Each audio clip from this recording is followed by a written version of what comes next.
Naharang sa NAIA ang isang Pinay na biyaheng Cyprus para umano maging surrogate mom o magdadalang tao para sa anak ng iba. 300,000 piso ang alok umano sa kanya ng dayuhang nakilala online. Tunghayan sa aking pagtutok.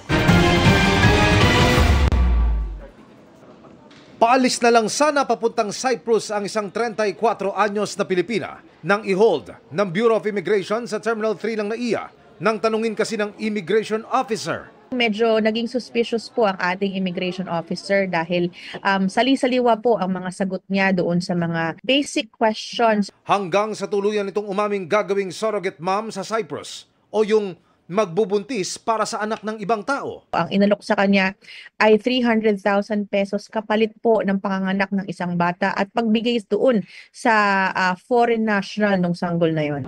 Nakilala umano ng Pinay ang nakausap sa pamamagitan lang ng dating app. Hindi naman malinaw kung paano tatakbo ang proseso ng pagbubuntis pero base sa kwento. Mukhang through IVF po yung mangyayari dahil pina-require po siya na kumuha ng mga medical certificates at meron po silang kausap na IVF clinic doon sa bansang Cyprus na siya umanong tutulong na mabuntis yung babae.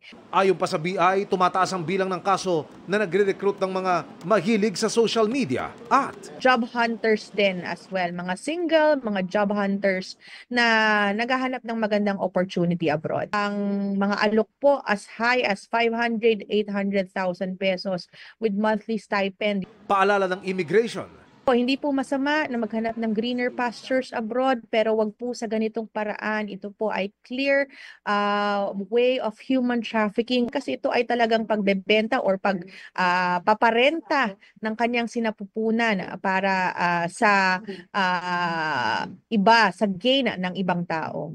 Para sa GMA Integrated News, Emil Sumangil, nakatutok, 24 oras.